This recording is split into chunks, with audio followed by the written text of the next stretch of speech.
se moverá. Si la fe permanece en Jesús, el poder del Evangelio librará a todo aquel que confía en él. Sus promesas como roca son, sus promesas cumple nuestro Dios. Nos movemos solo por la fe en él, vivir por fe y no por ver. Sus promesas como rocas son, sus promesas cumple nuestro Dios. Nos movemos solo por la fe en él, vivir por fe y no por ver. Vivir por fe y no por ver. Vivir por fe y no por ver.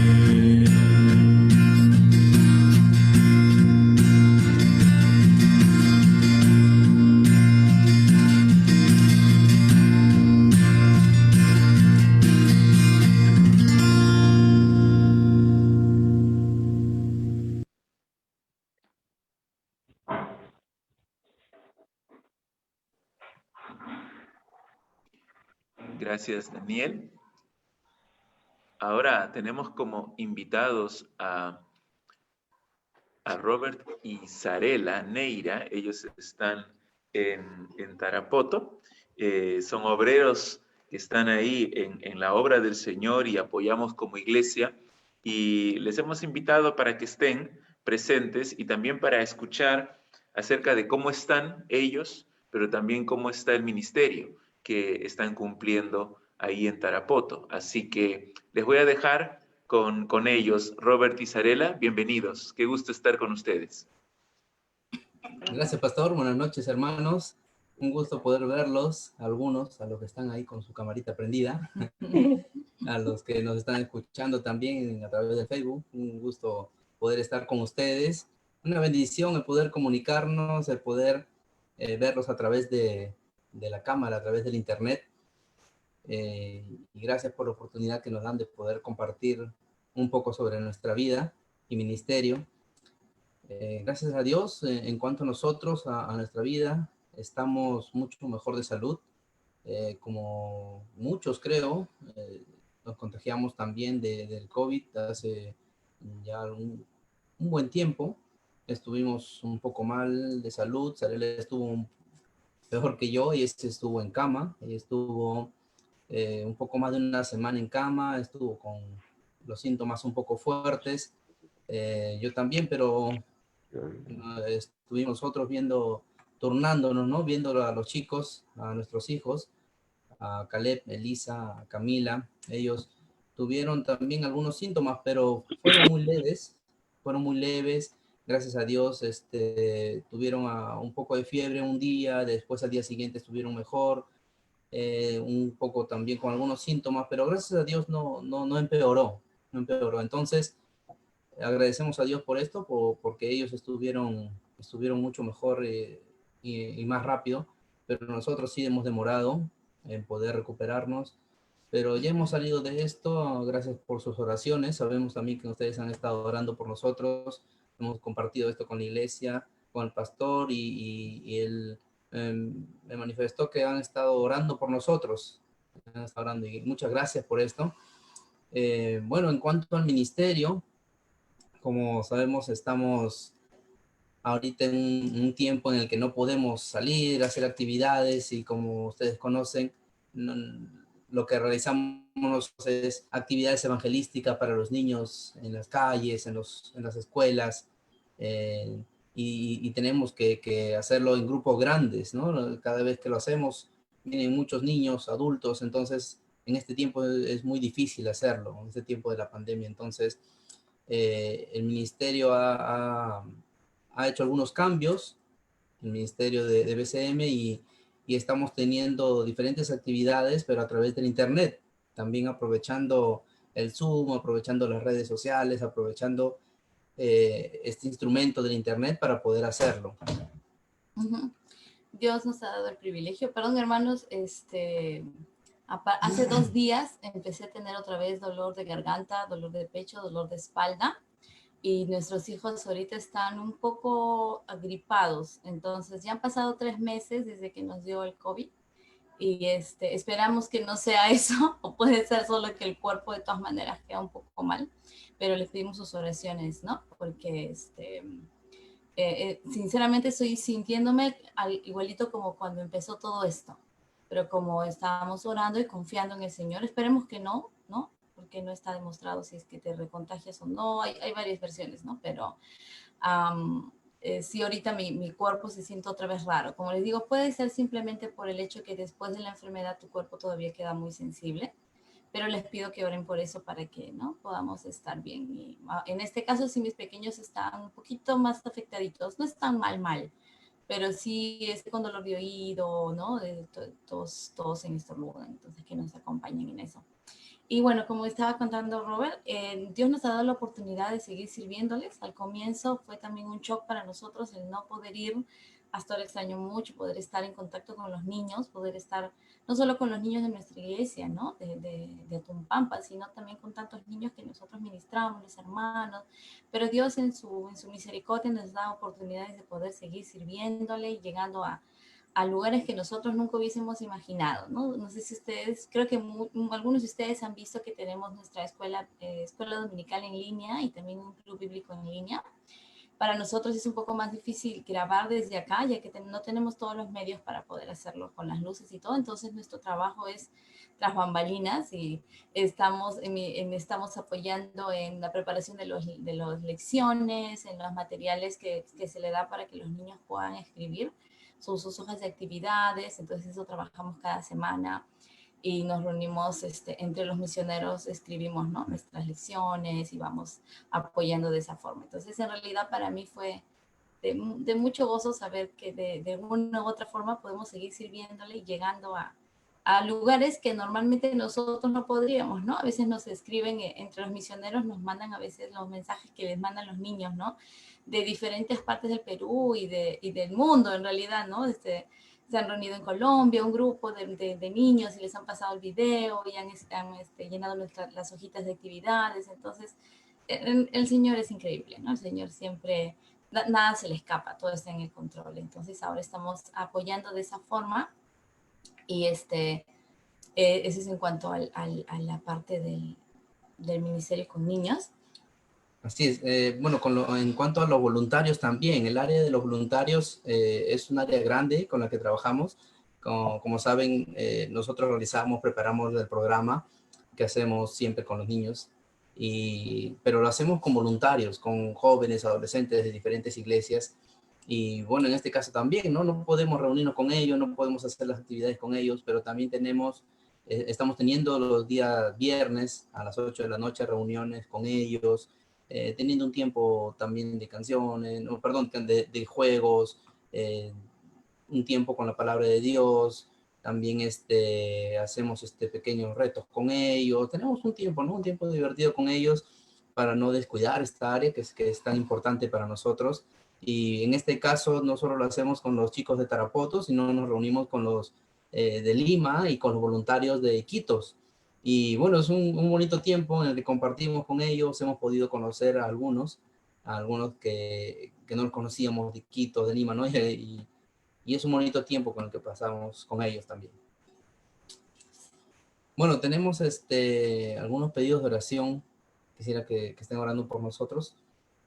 Bueno, por nuestra salud, para que pueda estar restablecida completamente. ¿No? De todas maneras, afecta un poco la situación, ¿no? Pero dentro de todo agradecemos mucho a Dios porque estamos mucho mejor, ¿no? Y porque dentro de todo, en realidad, no llegamos nunca a estar en el hospital ni no necesitamos oxígeno y de verdad le damos gracias a Dios, ¿no? Porque cuando estuvo fuerte acá era muy difícil, ¿no? Hay perdimos a muchos hermanos que conocíamos, ¿no? Bueno, perdimos en un sentido humano hablando, ¿no? Porque gracias a Dios ellos están gozando con el Señor, pero fue un tiempo difícil y Dios nos ha protegido y nos sigue cuidando. Entonces les pedimos que, bueno, agradecemos a Dios y les pedimos que se pueda restablecer.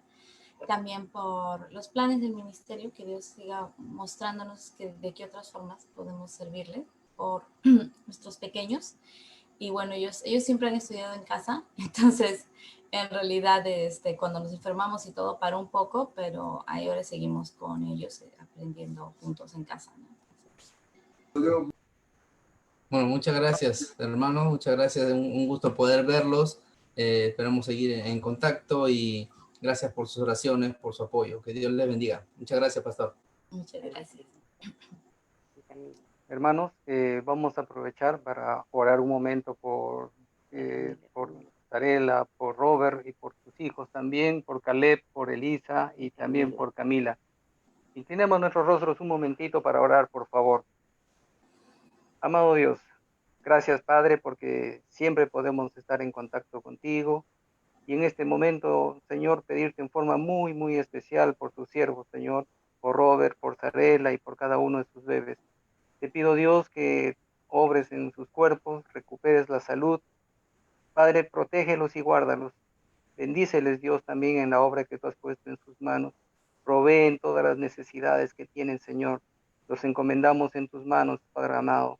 Te lo pedimos en el nombre bendito de tu Hijo Jesús. Amén.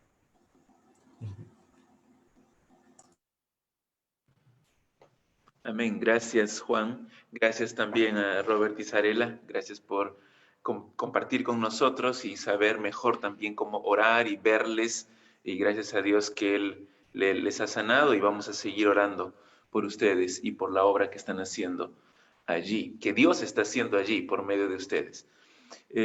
Bueno, vamos ahora a escuchar la palabra de Dios y es un privilegio tener nuevamente al pastor Matías Buldain. Estamos tratando el tema de el Espíritu Santo en las misiones. Así que vamos a escuchar el mensaje de la palabra de Dios. Preparemos nuestros corazones y nuestros oídos también para prestar atención a las Escrituras. Así que bienvenido nuevamente, Matías. Muchísimas gracias. Bueno, como ayer les decía, es una alegría compartir, aunque sea de esta manera, a la distancia. Aquí en Argentina somos bastante de los abrazos y de estar encima uno del otro, así que extrañamos mucho el contacto y creo que no llegamos nunca como a acostumbrarnos a esto de mirarnos solo en la pantalla, pero bueno, el Señor ha sido bueno también que nos da esta herramienta y bueno, agradecemos por esto y la oportunidad de a la distancia poder compartir la palabra del Señor, abrirla juntos y como hermanos someternos a su verdad y permitir que ella nos transforme. Bueno, ayer empezamos esta serie de estudios en cuanto al Espíritu Santo y las misiones, y hablamos sobre el poder del Espíritu Santo para las misiones. Vamos al pasaje que esperaríamos, con el que hablaríamos de ese tema, un pasaje conocido, Hechos 1, y vimos una introducción del libro de Hechos y tocamos esa sección donde el Señor les habló, les anticipó, les prometió y les habló de la función que iba a tener el Espíritu Santo en la vida de sus discípulos. Y dijimos que ese fue el punto de partida de Lucas para dar el fundamento de todo lo que iba a desarrollar en el resto del libro, porque lo que vemos a partir de ahí es solamente el desarrollo, es el resultado de esos primeros versículos, donde se pone la base de lo que se trata todo lo demás. El libro de los Hechos, dijimos, es un libro apasionante, un libro que tiene mucho valor para nosotros, por varias razones. Piensen qué sería de nuestro estudio bíblico sin el libro de los Hechos. ¿cómo haríamos la conexión entre lo que dicen los evangelios y de repente cartas de un hombre llamado Pablo, del que no sabríamos nada si no tuviésemos este relato histórico del libro de los Hechos? No entenderíamos el trasfondo de estas iglesias que están ahora desparramadas por todo el mundo. Así que es un libro valioso para hacer ese puente y ayudarnos a entender cómo llegamos hasta ese punto. Pero también es muy valioso para nosotros porque el libro es un libro apologético. Es un libro que va a ser una defensa de la identidad del cristianismo para un hombre del que no sabemos mucho, este hombre Teófilo, pero que sin duda Lucas quiere mostrar la verdadera naturaleza de la iglesia. Y lo va a hacer contando el origen de la iglesia, contando cómo fue que empezó todo. Y desde ahí derivar el ADN de lo que se trata este movimiento que ha impactado el mundo entero. Y vamos a hoy de nuevo ir al libro de los Hechos. Si Dios quiere, hoy y mañana también vamos a seguir viendo el obrar del Espíritu en la iglesia y a través del pueblo de Dios en la extensión del Evangelio. Hoy vamos a abrir en Hechos capítulo 5. Y déjenme contarles cómo fue que llegamos ahora hasta este próximo pasaje que vamos a estudiar.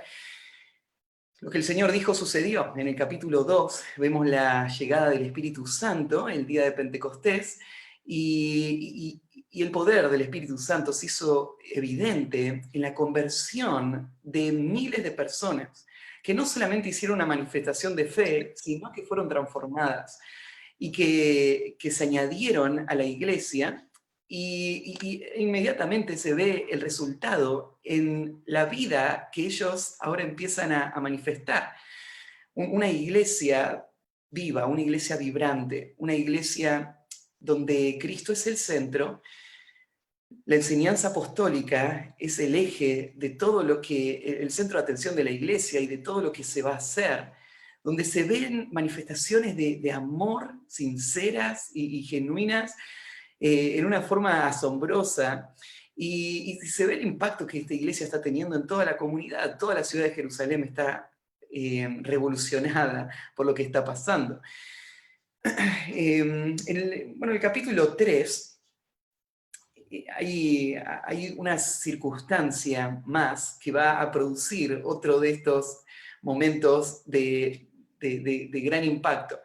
Y es que Pedro va a sanar, por la obra del Espíritu Santo, a un hombre que estaba sentado ahí en la puerta del templo, mendigando, y la sanación de este hombre va a producir una gran revolución. Toda la ciudad, de nuevo, está ahí a las puertas del templo. Pedro de nuevo predica y hace lo que no estaba permitido hacer. Los líderes religiosos habían prohibido que cualquier persona diga que Jesús resucitó. Se había divulgado una falsa información de que Jesús había sido robado. Entonces acá está Pedro parado de nuevo diciendo que Jesús había resucitado y que fue en el poder de Jesús, en el nombre de Jesús, que este hombre había sido sanado. Lo agarran a Pedro y a Juan, lo llevan frente al Sanedrín, y ¿se acuerdan? Los castigan y los amenazan, diciéndole que no se puede hablar. Y después los liberan. En el capítulo 4 tenemos ese relato. Llega el final del capítulo 4, estos hombres, Pedro y Juan, se encuentran de nuevo con la iglesia, les cuentan todo lo que había pasado, y se juntan para alabar al Señor por lo que el Señor estaba haciendo. Aún después de haber sufrido, hacen una oración pidiendo al Señor no protección, sino denuedo. Eso es algo asombroso, ¿no? Piénsenlo, nosotros estamos viviendo circunstancias difíciles. Vivimos en un mundo que está controlado por el temor. Y como creyentes somos afectados también por lo que se dice en las noticias, por las situaciones difíciles a nuestro alrededor. Y tal vez con la amenaza del sufrimiento y tal vez la muerte. Y hay cosas que nos prohíben hacer, y acá está la iglesia intimidada. Cuando lo que la iglesia primitiva va a orar no es que sobrevivan. Esa no es la prioridad. Todos vamos a morir. Lo que la iglesia pide es denuedo para poder vivir en medio de esta situación difícil, de tal manera que el nombre del Señor sea honrado, sus propósitos se cumplan a través de sus vidas. Y después de orar esto, Dios responde esa oración inmediatamente. Y de ahí al final, ¿no es cierto? Todo el lugar en el que estaban congregados tembló y todos fueron llenos del Espíritu Santo. Y acá la llenura tiene que ver con el control que el Espíritu Santo tiene sobre la vida de estas personas y hablaban con denuedo la palabra de Dios. Este es el poder del Espíritu Santo en acción en la vida de la iglesia. Lo que tenemos al final del capítulo 4 es de nuevo un testimonio de las características que tenía esta iglesia vibrante. Y relata, ¿no es cierto?, la unidad de esta iglesia. No una unidad superficial o fingida, una unidad real, profunda, que involucraba aún el hecho de compartir sus bienes. Todos eran de un mismo corazón, una misma alma. Todos estaban unidos en un mismo propósito, dando testimonio de la resurrección. El Señor bendecía la obra que se estaba haciendo y relata un hecho, uno entre muchos. Un ejemplo se toma acá de un hombre que vendió una propiedad y la trajo para suplir necesidades en ese momento. La situación era difícil, imagínense, había miles de personas que habían venido de otros lugares a celebrar la fiesta de Pentecostés. Estando ahí se convirtieron, entendieron el Evangelio y no querían volverse a sus casas, querían quedarse ahí, pero no trajeron nada, ¿no? Y no estaban preparados para esto, así que no tenían que comer, no tenían dónde quedarse. Y la iglesia inmediatamente va a abrazar a todas estas personas, las va a cuidar, les va a proveer, y gente va a dar sacrificialmente aún sus propiedades. No es que la iglesia era comunista, cada uno tenía sus propiedades, pero la iglesia era generosa y se amaba mutuamente. Este es el entorno, este es el contexto que nos prepara entonces para el capítulo 5, donde vamos a tener la situación de una pareja conocida para nosotros, Ananías y Zafira, que van a vivir una situación que al final, cuando se desenvuelva todo el drama, lo que va a hacer esta situación es sacar a luz un principio en cuanto a las misiones, en cuanto a la extensión de la obra del Señor, que solemos pasar por alto. Lucas está relatando esto con un propósito en mente. Él quiere que veamos la naturaleza de la iglesia. Antes nos habló de la parte externa de la iglesia. Ahora nos va a hablar de la parte interna de la iglesia. Y nos va a mostrar un principio, que la efectividad de la iglesia para la tarea a la que fue convocada está directamente relacionada con la santidad de la iglesia, la pureza de la iglesia. Y lo que vamos a ver acá es la obra del Espíritu Santo, que va a tener como propósito usar y mover al pueblo de Dios para esta tarea de la gran comisión, pero esta obra del Espíritu Santo tiene que ver con una obra interna que él va a hacer en la iglesia. Una obra interna que va a hacer para capacitar a la iglesia para esa tarea que recibieron. Y esa obra es la santificación, la pureza que esta iglesia va a tener para poder ser usada para este gran propósito. Déjenme leer el pasaje y después vamos a comentarlo. Hechos 5, versículo 1, dice así. Pero cierto hombre llamado Ananías, con Zafira su mujer, vendió una heredad y sustrajo del precio, sabiéndolo también su mujer. Y trayendo solo una parte, la puso a los pies de los apóstoles.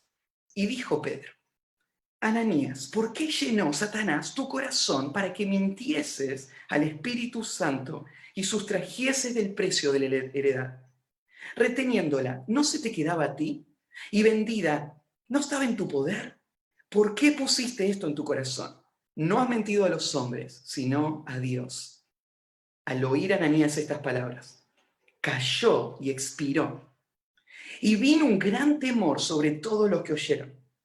Y levantándose los jóvenes, Lo envolvieron y sacándolo lo sepultaron. Pasado un lapso como de 3 horas, sucedió que entró su mujer, no sabiendo lo que había acontecido. Entonces Pedro le dijo, dime, ¿vendisteis en tanto la heredad? Y ella dijo, sí, en tanto. Y Pedro le dijo, ¿por qué conveniste en tentar al Espíritu del Señor? He aquí a la puerta los pies de los que han sepultado a tu marido, y te sepultarán a ti. Al instante ella cayó a los pies de él y expiró. Y cuando entraron los jóvenes, la hallaron muerta, y la sacaron y la sepultaron junto a su marido. Y vino gran temor sobre toda la iglesia y todos los que oyeron estas cosas. Y por la mano de los apóstoles se hacían muchas señales y prodigios en el pueblo, y estaban todos unánimes en el pórtico de Salomón. De los demás, ninguno se atrevía a juntarse con ellos, mas el pueblo los alababa grandemente. Y los que creían en el Señor aumentaban, gran número así de hombres como de mujeres, tanto que sacaban los enfermos a las calles y los ponían en camas y lechos para que al pasar Pedro o a lo menos su sombra cayese sobre alguno de ellos. Y aún de las ciudades vecinas muchos venían a Jerusalén, trayendo enfermos y atormentados de espíritu, y todos eran sanados. Hasta ahí nomás la lectura. Tal vez al leer esta historia podemos traer a nuestra mente otra historia que ilustra un principio similar. ¿Ustedes se acuerdan cuando el pueblo de Israel estaba al borde de la tierra prometida y cruzó el Jordán, y el primer obstáculo, la primera conquista iba a ser enfrentar la ciudad de Jericó? Y Dios les dio instrucciones muy específicas. Tenían que caminar alrededor de las murallas cada día una vuelta, el 7º día 7 vueltas. Ellos obedecieron todas las instrucciones. Sucedió lo que el Señor dijo, la pared cayó, excepto donde estaba Rahab, destruyeron la ciudad. Pero había un detalle que el Señor había dicho: tienen que destruir todo. No pueden tocar nada, todo eso es anatema, todo eso está destinado a destrucción. Y van a hacerlo en obediencia a mí y en adoración a mí. Y el pueblo lo hizo, excepto un hombre. ¿Se acuerdan la historia? Acán vio, codició, tomó lo que no debía tomar del anatema, y entonces el pueblo de Israel avanza y va a ir a luchar contra Ai, una ciudad mucho más pequeña, y la subestiman y dicen, bueno, no vayamos todos, mandemos un grupo. Y fueron, y fueron destruidos, muchos murieron. Y Josué está deshecho diciendo, ¿qué pasó? Y Dios le dice, hay pecado en el pueblo. Y termina todo el proceso identificando a Acán. Y lo confrontan a Acán. Y van a buscar en su tienda y sacan las cosas que él había tomado. Así que lo agarran a Acán y lo apedrean. Y él muere y toda su familia muere. ¿Ustedes se acuerdan de esa historia? Porque esa historia ilustra el peligro potencial de un solo hombre que está ocultando el pecado. Cómo un solo hombre que está ocultando pecado va a afectar a toda una nación, que va a perder trágicamente frente a sus enemigos. Bueno, lo que tenés acá es una historia que apunta al mismo principio. Es más, Lucas evidentemente conoce el Antiguo Testamento traducido del hebreo al griego. Y Lucas, en el versículo 2, cuando dice que Ananías sustrajo del precio, él va a usar exactamente la misma palabra que se usa en Josué capítulo 7, versículo 1, cuando se habla de Acán que tomó del anatema. La misma palabra usar, claro, la misma palabra en la traducción griega. Y Lucas la va a traer acá. Me pregunto si él está intencionalmente haciendo esta conexión en la mente de las personas que conocen esa historia. Pero el principio es paralelo. El peligro, el daño que hace el pecado al pueblo de Dios y a los propósitos de Dios para ese pueblo. Entonces el tema de hoy es el Espíritu Santo, la santidad para las misiones. La santidad para las misiones. La verdad es que reconozco que este no es un pasaje clásico para una conferencia misionera. No pensamos en esto cuando pensamos en misiones, ¿no? Pero quiero sugerir que esto es un principio esencial. Y Lucas lo va a traer acá para que la iglesia lo vea y entienda cómo el Espíritu Santo obra para preparar a la iglesia para poder hacer la obra misionera. El Espíritu Santo, la santidad para las misiones. Y el primer punto es la amenaza a la santidad para las misiones. La amenaza para la santidad, a la santidad para las misiones. Vemos entonces el versículo 1 cómo comienza. Dice, pero cierto hombre llamado Ananías, con Zafira su mujer, vendió una heredad. Acá se va a señalar a Ananías como el promotor de todo esto. Evidentemente es él el que lo planea y lo lleva adelante. Y se menciona a Zafira como acompañando todo. Probablemente el rol de Zafira no fue tan activo como imaginaríamos. Tal vez su única participación fue guardar silencio. Su única participación fue permitir que el esposo siga adelante con este plan sin exponerlo, sin confrontarlo, sin exhortarlo. Se pone la atención sobre Ananías. ¿Y qué es lo que va a hacer Ananías? Dice, él sustrajo del precio, sabiéndolo también su mujer. Y trajeron solo una parte y la puso a los pies de los apóstoles. Esto parece estar conectado justamente con lo anterior. Justamente en el capítulo 4, al final, se cuenta de un hombre que hizo algo parecido. Vendió una heredad y trajo el precio. Y fue tanto el impacto que eso produjo, que Lucas lo señala, aún le cambiaron el nombre a la persona que trajo. Antes se llamaba José y después le pusieron de nombre Bernabé, hijo de consolación. Este hombre parece que recibió cierto reconocimiento por esto que hizo. No es que él lo buscaba, pero fue señalado, miren lo que el amor hace. Y parece ser que Lucas le está conectándolo, mostrando que esto es lo que ahora está buscando Ananías y Zafira. De alguna manera, ellos quieren usar la iglesia como una plataforma para la promoción personal, cuando la iglesia en realidad existe para la gloria de Dios. Estos van a usar algo de la vida de la iglesia como es este acto de adoración, de entrega de estos recursos, con una motivación que no es buena, no es pura esta motivación. Y esto es lo que va a ser juzgado más adelante. Ahora, tenés que darte cuenta que el problema no fue que ellos no trajeron todo el dinero, porque no estaban obligados a hacerlo. Justamente Pedro va a decir esto más adelante. Eso no era pecado. Las ofrendas en el pueblo de Dios, especialmente en nuestra era, son voluntarias. Cada uno da como propuso en su corazón, no con tristeza ni por necesidad, porque Dios ama a él. No hay ninguna necesidad de hacerlo. El problema de ellos no es que no dieron todo, el problema es que ellos fingieron dar todo, cuando no lo habían hecho. Y esto sacó a luz un pecado profundo de su corazón, que es el pecado de la hipocresía.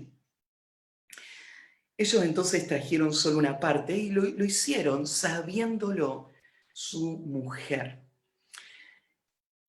Qué triste que es ver cuando un matrimonio que fue planeado por Dios para que funcionen como un complemento en este gran propósito de vivir para la gloria de Dios. Cuando ese matrimonio, en vez de complementarse para honrar al Señor, se vuelven en cómplices del pecado. Y esta complicidad se vuelve algo aceptable. En el ministerio pastoral uno llega a ver esto, ¿no es cierto? Cómo engaña a las personas. Y tenés a un esposo que vos vas a tratar una situación con él y vos decís, pero ¿por qué no lo hablaste antes?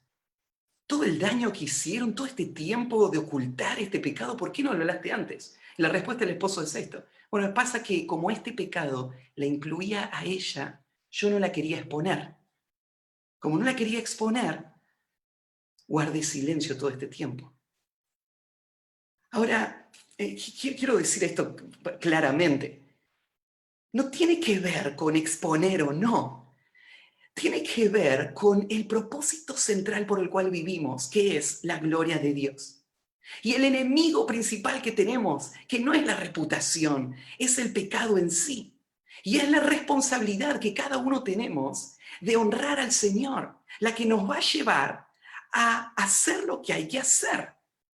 El hecho de que mi esposo no quiere que lo diga no es ninguna razón para que no lo diga. Si esto debe ser dicho, si esto debe ser tratado. El matrimonio no puede funcionar ocultando el pecado o protegiéndose el pecado. Y la verdad es que cuando esto sucede, esto no tiene que ver con amor. No es que yo amo a mi esposo y por eso no quiero ir y decirlo. La razón es porque hay un conflicto de intereses. Estamos tan unidos en el matrimonio que esto va a afectar. ¿A quién le va a afectar? A mí me va a afectar. A mi familia le va a afectar. A mi esposo le va a afectar, pero como impacto, ¿no es cierto?, también a mí. Entonces ese conflicto de intereses hace que se lleguen a acuerdos que son pecaminosos. Y esto es lo que pasó con este matrimonio. No sabemos la dinámica, no sabemos cómo llegaron hasta este punto. Tal vez empezó con una buena intención, vamos a dar esto para el Señor. Y después cuando vieron la plata, costó darlo todo, ¿no? Y dijeron, bueno, ¿por qué todo? Vamos a dar una parte. Y después dijo, bueno, vamos a hacer esto. Y estuvo de acuerdo, o lo sabía por lo menos, Zafira también. Lo sabía su mujer. Y esta complicidad va a traer tanto daño. Lo que están pensando que en realidad está protegiendo sus intereses, al final del día va a destruir sus intereses. No se puede proteger una familia ocultando el pecado. De ninguna manera. Es una bomba de tiempo, va a destruir todo. Y va a afectar al pueblo de Dios de una forma inimaginable.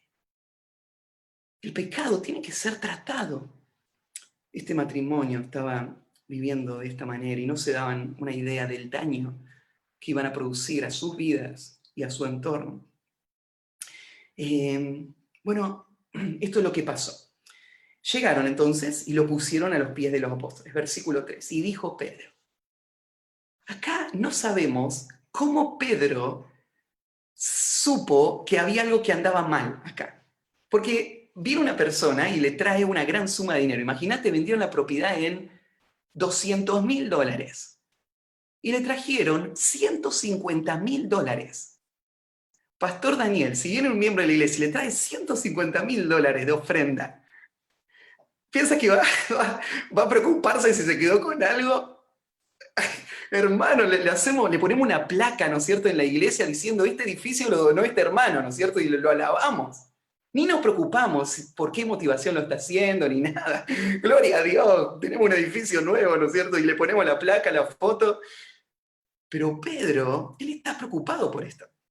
No sabemos cómo se dio cuenta él, si fue una obra del Espíritu Santo en su corazón, que le dejó ver algo, o tal vez sus años de seguir a Cristo y de percibir personas. Pero acá viene el consejero neutético. Acá viene la persona, ¿no es cierto?, que va a exhortar a Ananías y Zafira. Y él como consejero, o como el hombre que va a hablar, no va a hablar en la forma en la que muchos les gustaría escuchar. Pedro va a ser duro. Pedro va a ser directo. Pedro no va a excusar este pecado, aún con todo este dinero que trajeron, que fue algo muy bueno. Pedro no lo va a pasar por alto. Pedro no lo va a justificar en las circunstancias, en el entorno, no lo va a minimizar, no le va a poner otro nombre para que no suene tan feo, no va a decir, tal vez ustedes se equivocaron, o yo sé que están con necesidad y tal vez hay otros proyectos familiares. Él apuntó al pecado de la forma más clara y directa que se podría decir. Él le va a decir así, Ananías, ¿por qué llenó Satanás tu corazón para que mintieses al Espíritu Santo y sustrajese del precio de la heredad? Pedro reconoce que hay un enemigo acechando la iglesia. Y la forma en la que él va a tratar de destruir la iglesia es sembrando el pecado en la iglesia. Esta ha sido siempre su estrategia, ¿no? ¿O cuál fue el consejo de Balaam a Balac? Si el pueblo de Dios peca, Dios lo va a destruir. No hace falta que vos lo destruyas. Ese es el camino. Satanás quiere infiltrar el pecado y Pedro sabe, esto es obra de Satanás. Ahora, la expresión en español haría parecer que Satanás es el único responsable, ¿no? Pero la idea, ¿no es cierto?, tiene, no está haciendo a Satanás responsable, está haciendo a Ananías responsable por lo que Satanás hizo. O sea, ¿por qué dejaste que Satanás llene tu corazón? Esto fue un proceso, estos fueron pensamientos que se permitieron y que se alimentaron y que llevaron hasta este punto. Claro, hay un enemigo acechando que quiere destruir y no podemos ser ingenuos. Satanás no está contento con el avance de la iglesia. La obra misionera, hacemos una conferencia misionera y Satanás está ahí atrás planeando cómo va a destruir todo y desbaratar todo. Pero él no va a ser tan abierto, muchas veces va a ser tan sutil como esto, sembrando pecados que a la vista del todo no parecen tan serios como este pecado, ¿no?, de la hipocresía. Satanás lo hizo. Y Satanás lo hizo para que él mienta al Espíritu Santo. Y acá está. El problema es que ellos están atentando contra el Espíritu Santo. ¿Cómo contra el Espíritu Santo? Si él no habló con el Espíritu Santo. No, él habló con Pedro. Pero no te olvides esto. El Espíritu Santo es el poder ahora que habita la iglesia. Bueno, es la persona que habita la iglesia, pero es el que está dando el poder para poder hacer todo lo que está sucediendo. El Espíritu Santo es el que está representando a Cristo en medio de la vida de la iglesia, dirigiendo todo. El Espíritu Santo es el que pone a los líderes, el Espíritu Santo es el que dirige las prácticas de la iglesia, el Espíritu Santo es el que está ahí habitando. Ahí en 1 Corintios capítulo 3, Pablo le dice, ¿o ignoráis que sois templo de Dios y que el Espíritu de Dios mora en vosotros? Le está hablando a la iglesia de Corinto y le dice que la iglesia de Corinto es un templo. Y en ese templo mora el Espíritu Santo. El Espíritu Santo está ahí. Entonces, el pecar no es algo ligero. Y esto es lo que Pedro está señalando. La gravedad del pecado tiene que ver con el que habita la iglesia. Si el Espíritu Santo no estaría, bueno, pasó. Pero el problema es que ellos mintieron al Espíritu Santo. Y después, ¿no es cierto?, le mintieron al Espíritu Santo y sustrajeron del precio de la heredad. Como ya mencionamos, el problema fue la hipocresía. El versículo 4 lo da a entender, reteniéndola. ¿No se te quedaba a ti, vendida? ¿No estaba en tu poder? ¿Por qué pusiste esto en tu corazón? Ahora pusiste esto en tu corazón. Ahora ya no es Satanás. Él es responsable completamente por esto. No hay nadie más a quien señalar. No has mentido a los hombres, sino a Dios. Este es un pasaje muy importante para demostrar que el Espíritu Santo no es una fuerza impersonal. Él es una persona. Porque uno no le puede mentir al viento, pero sí le puede mentir a una persona. Entonces el Espíritu Santo es una persona, y el Espíritu Santo no solo es una persona, es Dios. Es una persona divina. Porque dice, le mentiste al Espíritu Santo, y después dice, le mentiste a Dios. O sea, conectamos las dos cosas. Dios, el Espíritu Santo es Dios. Eso es lo que está señalando acá Pedro. Él lo entiende. Entonces, la amenaza a la santidad para las misiones. ¿Cuál es la amenaza a la santidad? Hay un enemigo acechando y hay personas que están siendo afectadas por eso y que están dando sus pensamientos y su corazón a la obra de Satanás y que pecan contra el Espíritu Santo. En segundo lugar, la protección de la santidad para las misiones. Dios ahora va a intervenir. Él es el que va a proteger a la iglesia en vidas santas para hacer la obra que Él planeó hacer a través de la iglesia. Lo que va a pasar acá no es una regla. No es lo que siempre pasó, ni es lo que pasa siempre que suceden estas cosas. Pero es un precedente. Lucas cuenta lo que pasó ahí para que entendamos lo que Dios piensa del pecado dentro de la iglesia, y para que entendamos la gravedad de esta situación, y entendamos que Dios va a juzgar el pecado, para que podamos responder de la misma manera que estas personas respondieron, en temor. Así que miren lo que pasó. Versículo 5, al oír Ananías estas palabras, cayó y expiró.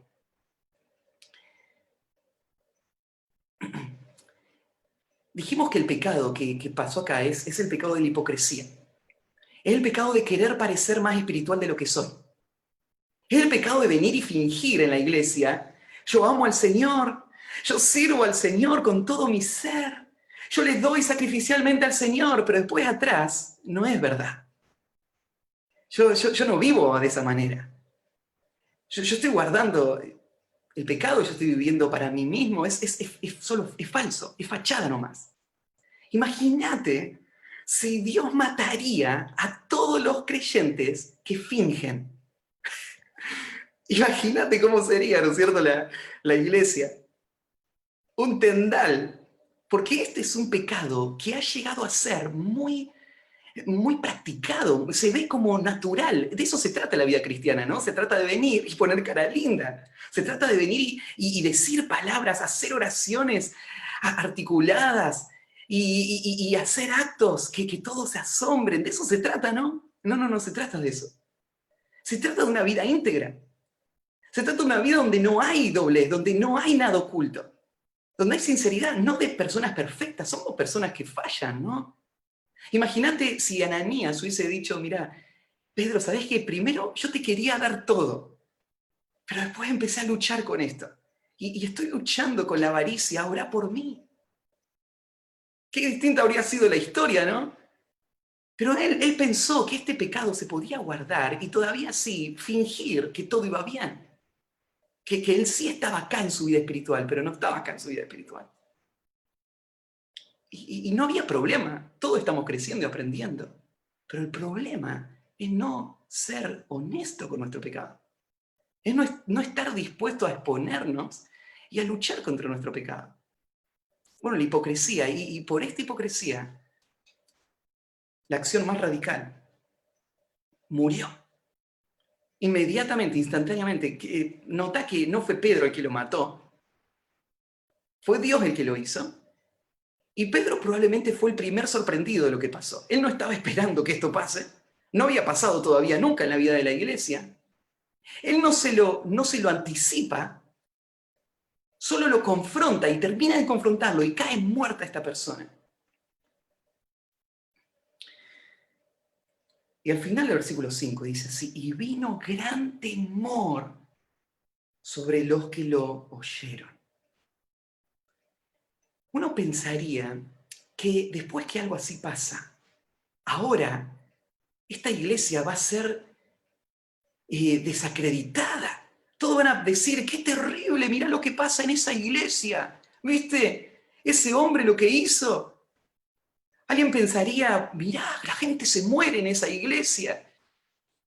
Pero en vez de ser desacreditada, todo lo contrario pasó en esta iglesia. Y esa expresión que dice sobre todos los que oyeron, esa expresión todos los que oyeron no solo se refiere a la gente dentro de la iglesia, porque se vuelve a repetir en el versículo 11 y se dice esta misma expresión sumando a los de la iglesia. O sea, sobre toda la iglesia y sobre todos los que oyeron. O sea, todos los que oyeron no es la iglesia, es toda la gente ahí afuera. O sea, se corre la voz. La gente ahí afuera escucha lo que pasó y todos, los de la iglesia y los de afuera de la iglesia, tienen temor. ¿Qué clase de temor tienen? Yo creo que hay dos clases de temor distintas. Por un lado está el temor del creyente. El creyente, cuando entiende la santidad de Dios, la justicia de Dios, la ira santa de Dios, el creyente tiene temor. Pero es un temor reverente, es un temor que dice, yo no quiero desagradar a Dios. No quiero hacer nada que no le guste a Él. Y Él ve todo, y yo me voy a cuidar en cada detalle para no desagradar a Dios. Porque le temo. El creyente piensa así. Y el inconverso, ¿qué clase de temor tiene? Bueno, no tiene un temor reverente, porque el temor no le hizo a estas personas venir. Muchas de estas personas siguieron viviendo en su pecado, pero entendieron algo. Con Dios no se juega. Entendieron, el Dios de los cristianos es un Dios severo. Yo no me voy a hacer cristiano, pero hay algo que yo sé del Dios de los cristianos. Y como resultado, tanto en los creyentes como en los inconversos, esta situación lo que produjo fue esto: Dios fue glorificado. Algo del carácter de Dios fue conocido.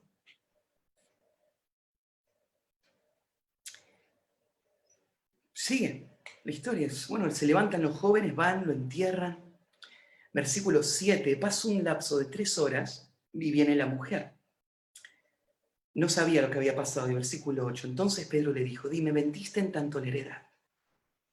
Ahora, qué distinto hubiese sido la historia para Zafira si ella hubiese confesado en ese momento. Si ella hubiese dicho, perdón.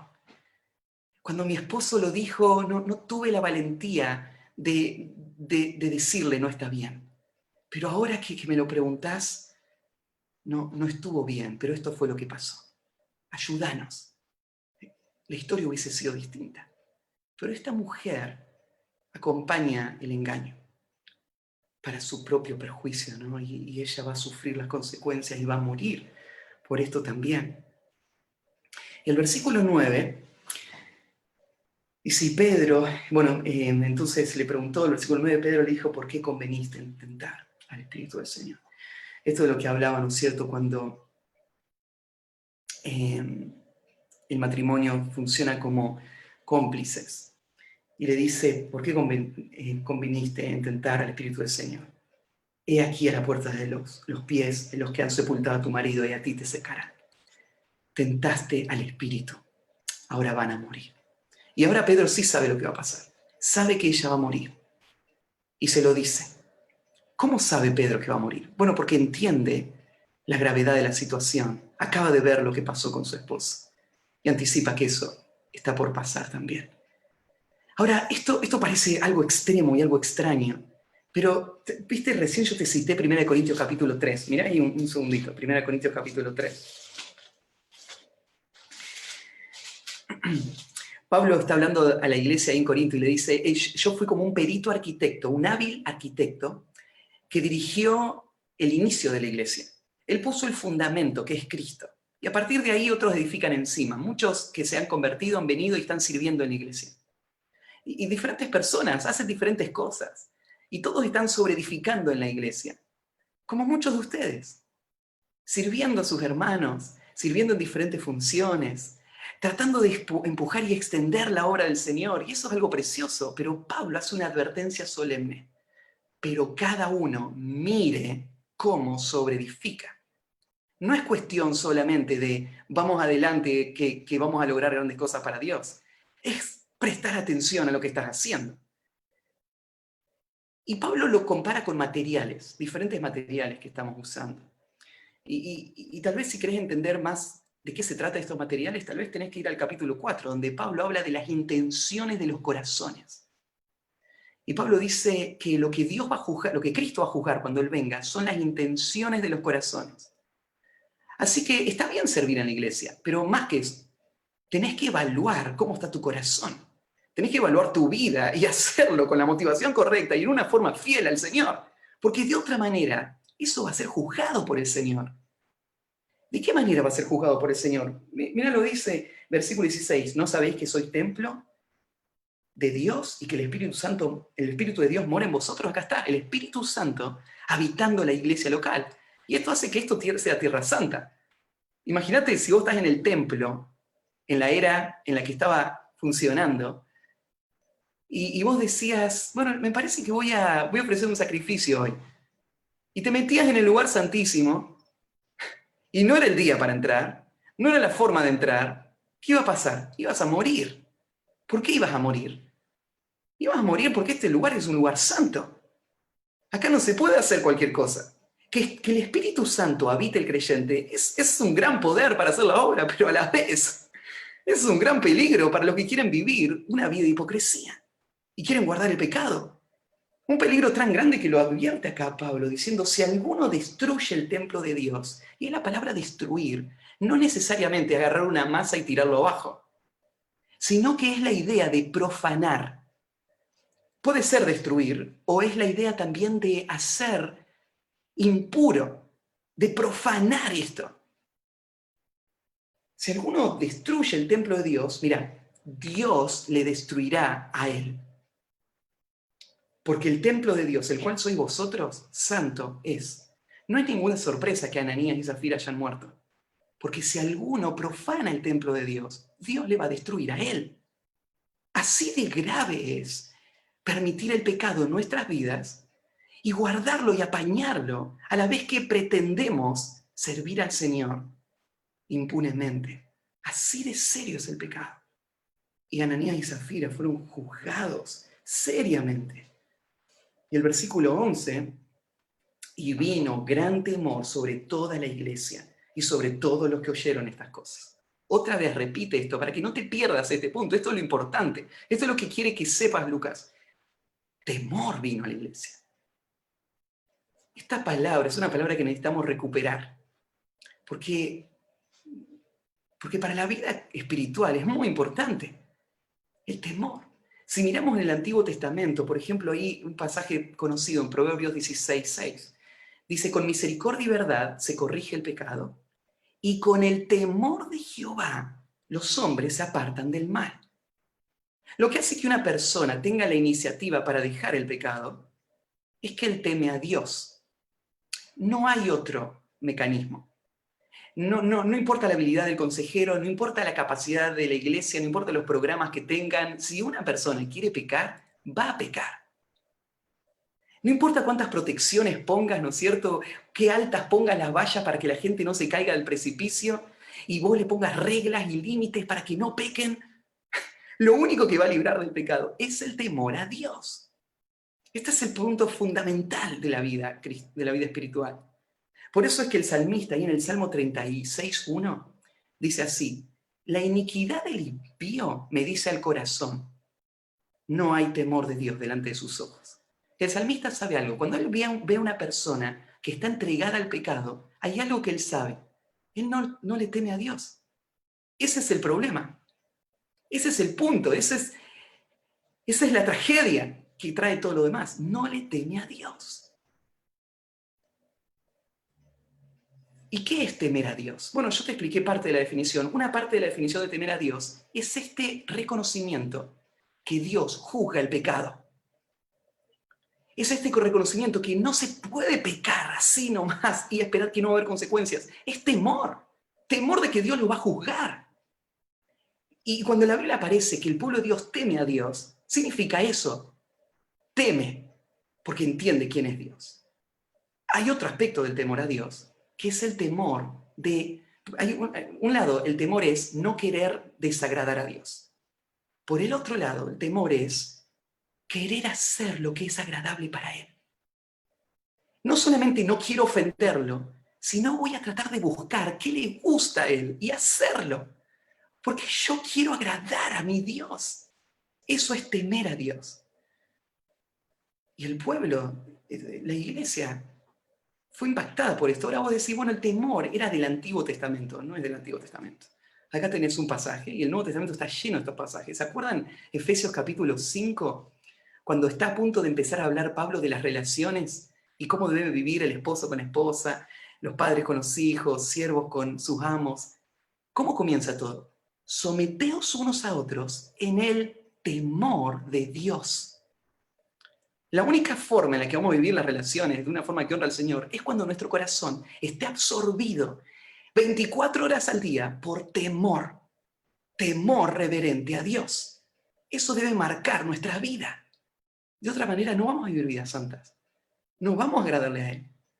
Va a ser solo una fachada, solamente algo que ponemos frente a las personas. Esto es lo que mueve la obra misionera también, el temor a Dios.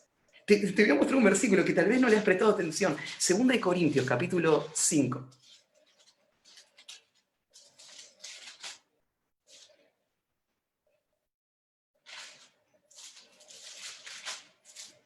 En el versículo 10, Pablo, está hablando de la esperanza de la resurrección y del deseo de estar con el Señor. Y el versículo 10 dice, porque es necesario que todos nosotros comparezcamos ante el tribunal de Cristo, para que cada uno reciba según lo que haya hecho mientras estaba en el cuerpo, sea bueno o sea malo. Todos vamos a enfrentar al Señor. Y mira lo que dice ahora el versículo 11. Tiene un pues. Pues significa por esta causa. Conociendo pues el temor del Señor, persuadimos a los hombres. ¿Sabes lo que está diciendo Pablo? Está diciendo, ¿saben cuál es la motivación mía para salir a predicar? Temor. Yo sé que un día el que me mandó a predicar al mundo, él me va a pedir cuenta. La verdad, miren, cuando hablamos de una conferencia misionera, creo que ninguno de ustedes, esta es la primera vez que escuchan hablar acerca del propósito de Dios que lleguemos hasta el último en la tierra. Creo que a los creyentes no nos falta información. ¿Saben lo que nos falta? Nos falta motivación. Nos falta motivación para hacer la tarea. Y acá Pablo te dice cuál es la motivación. ¿Sabes cuál es la motivación? 3 te va a dar en ese párrafo, pero la primera, temor a Dios. Si no tememos a Dios, vos sabés que Cristo te mandó a ir hasta el último de la tierra y no lo haces. ¿Sabes por qué? Porque no tenés miedo, no tenés temor. No te preocupa desobedecer a Dios, ni tenés deseo de agradarle. No hay temor. Como no hay temor, no lo hacemos. Pablo dice, por temor a Dios nosotros salimos a persuadir a los hombres porque sabemos que vamos a rendir cuenta. El temor es algo muy importante en la iglesia. Y ese día, después de lo que pasó con Ananías y Zafira, ahora hay temor. Y es bueno que haya temor. Es bueno que haya temor, que entiendan lo que es la iglesia. Y dice, bueno, entonces volvemos ahí a Hechos, capítulo 5. Entonces, la amenaza a la santidad para las misiones, la protección de la santidad para las misiones, el último, la eficacia de la santidad para las misiones. La eficacia de la santidad para las misiones. Y mirá el versículo 12. Y por la mano de los apóstoles se hacían muchas señales y prodigios en el pueblo. Y estaban todos unánimes en el pórtico de Salomón. ¿Qué pasó después de ese gran hecho? Donde quedó en claro que hay una distancia entre los que quieren vivir en el pecado y los que van a vivir en el pueblo de Dios. ¿Qué pasó? La mano del Señor está sobre este lugar. El Señor muestra eso en hechos de poder. El pueblo está unificado. Ahí usa la palabra unánime. La iglesia está unánime, en un solo espíritu, en un solo corazón. Es que no puede haber unidad real en la iglesia si hay hipocresía. Y ustedes lo saben, si vos estás escondiendo el pecado, no querés cercanía con la gente. Vos no tenés problema de venir a una reunión y verte un rato con la gente, pero que vengan a tu casa se vuelve un poco incómodo, porque si vienen a tu casa, tal vez se den cuenta lo que está pasando en la familia. Si empiezan a hacer preguntas incómodas, esto se va a poner feo, ¿no? Entonces, más bien, mantenemos distancia. No puede haber integración, no puede haber unidad mientras el pecado está ahí. Pero cuando el pecado es tratado, y ahora entendemos y hay temor a Dios, hay unidad, hay un solo espíritu, un solo corazón, porque estamos juntos, con integridad, queriendo honrar al Señor.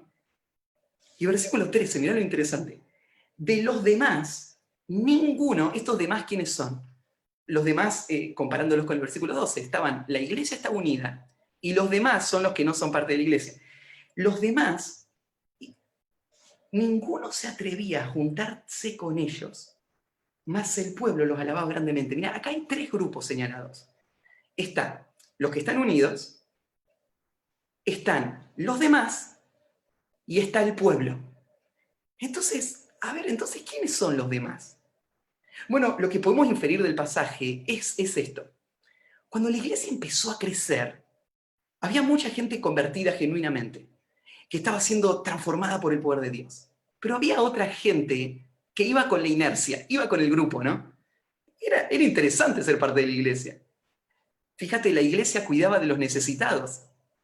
Se anotaban todos ahí, ¿no? Parte de la iglesia. Yo tengo viudas también. ¿Me pueden ayudar? Sí, ayuda a todos los necesitados. Y eso es lindo, ¿no? Están los apóstoles predicando, las señales, los milagros, hasta el día que se confrontó el pecado. Y el día que se confrontó el pecado, lo que pasó es que se afirmó la iglesia verdadera y se dispersó la iglesia falsa. Esos demás son esas personas que ya no quieren estar con la iglesia. Ya no quieren estar. ¿Por qué no quieren estar? No quieren estar porque entienden ahora lo que significa.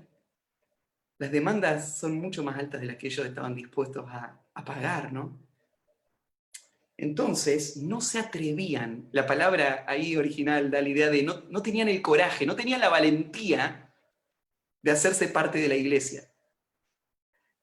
Esto va totalmente en contra de lo que nosotros imaginamos, ¿no? Porque muchos sistemas hoy de evangelismo y de misiones se construyen sobre otra plataforma, se construyen sobre, vamos a tratar de parecernos al mundo lo más posible, para que no haya tanta fricción, para que no se sientan tan incómodos, y entonces, si los traemos cerca nuestro, lo vamos a poder alcanzar. Y acá, Lucas dice, no se atrevían a acercarse. Parece totalmente opuesto. Lucas, esto nunca va a funcionar. Así la iglesia nunca va a crecer. Es un desastre esto. Toda esta gente se fue. No se atrevían a juntarse con ellos. Más el pueblo los alababa grandemente. El pueblo son los que todavía no son parte de la iglesia. Y tal vez no se van a hacer parte de la iglesia. Pero hay algo que pasa. Ellos los alaban. ¿Qué es esto que los alaban? Miren Primera de Pedro.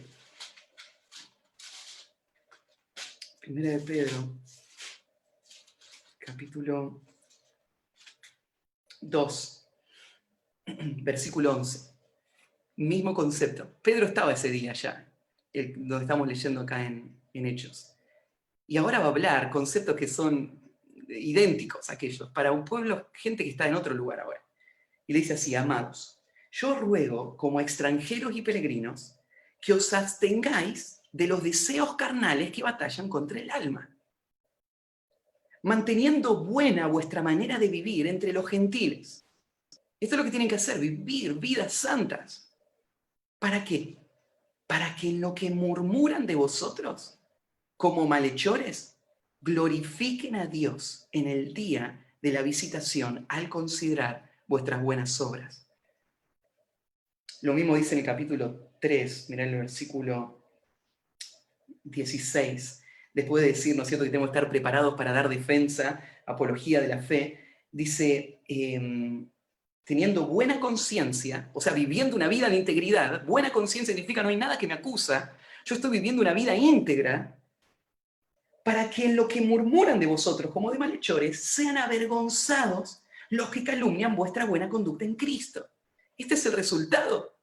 Cuando una iglesia está viviendo una vida santa, la gente que no es parte de la iglesia se va a exponer por su resistencia a querer vivir una vida santa. Pero eso es algo bueno, porque es necesario que ellos se den cuenta que están afuera y sean atraídos y llamados a la salvación. Pero a la vez, esto va a producir un testimonio que va a glorificar al Señor. Va a reconocer la obra del Señor en la vida de estas personas y va a haber verdadera conversión. Pensémoslo de esta manera.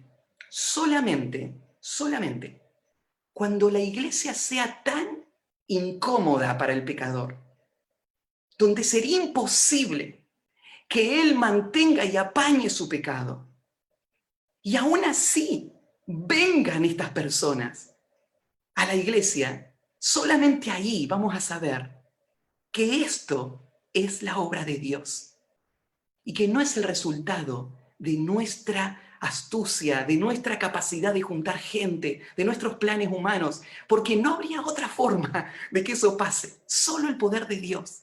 Pero hay una buena noticia, cuando el poder de Dios obra en una persona, esto cambia en el corazón de la persona, y ahora esta persona abraza la iglesia, abraza el evangelio, abraza la santidad.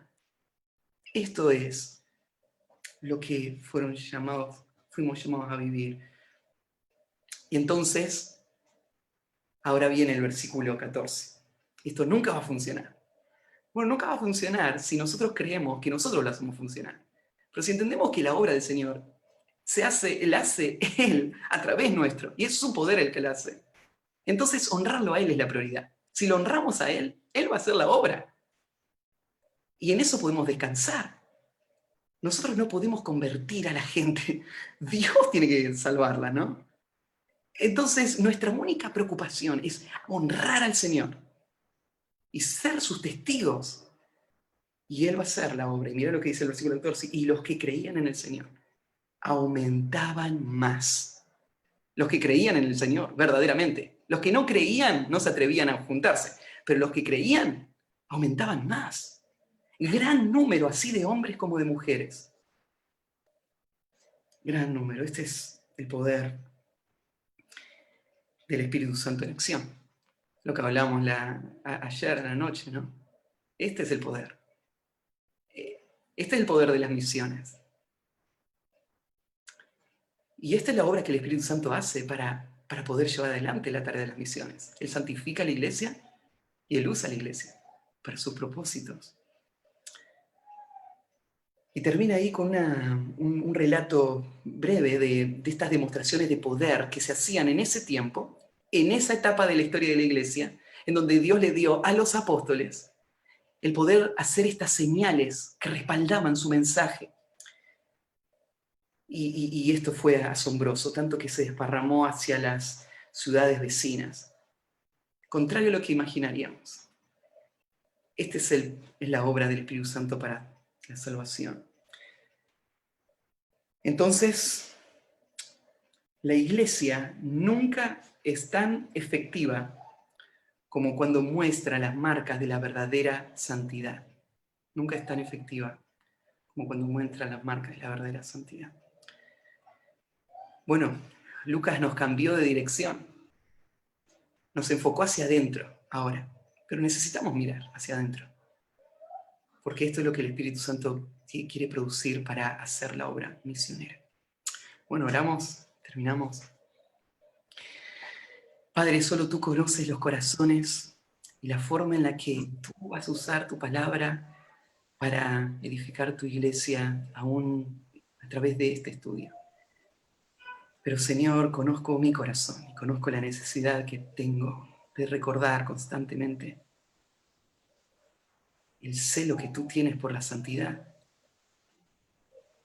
y la necesidad de vivir en temor reverente a ti cada día. Y Señor, sé que para tu iglesia esto es tan necesario también, porque lo que esperamos es ver tu obra, no la nuestra. Y tu obra tú la haces a través de instrumentos limpios. Te pido, Señor, que nos limpies a nosotros y que no seamos nosotros los causantes del estorbo o el freno de tu obra, sino que tú te glorifiques en nuestras vidas. Te encomendamos esto a ti en el nombre de Jesús. Amén.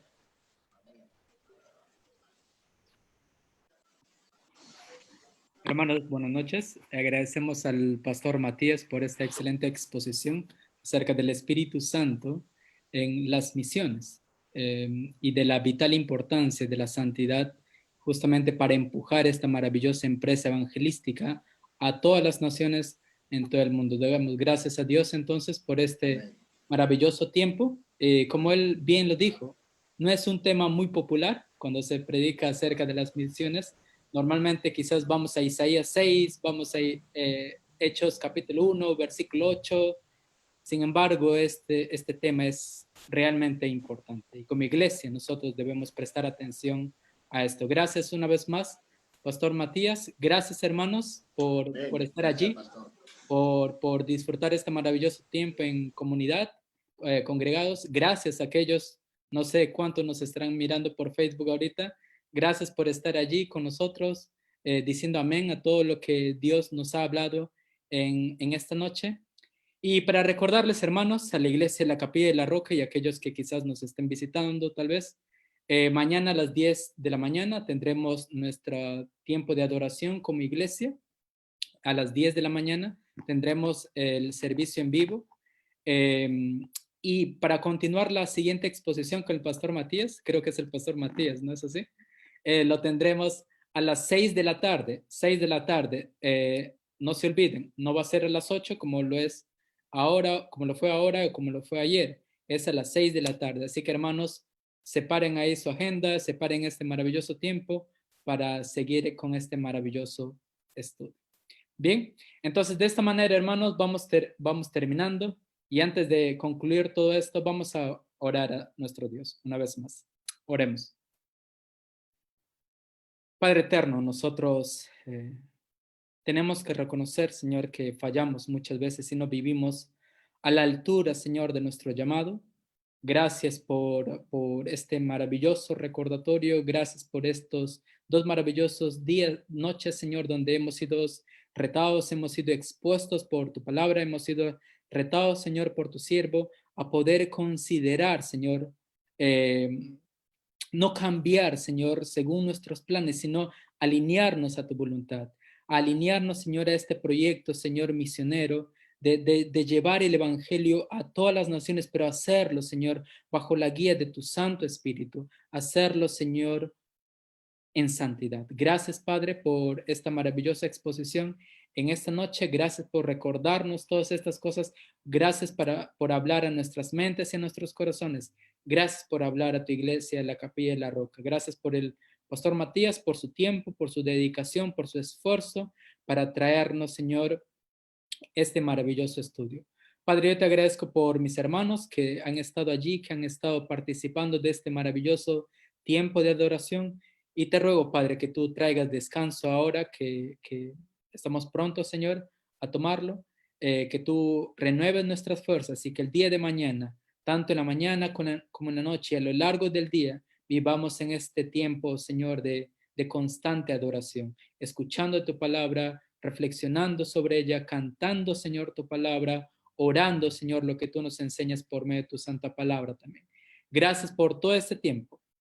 Y oro todas estas cosas en Jesucristo, nuestro Señor y Salvador. Amén. Amén, hermanos.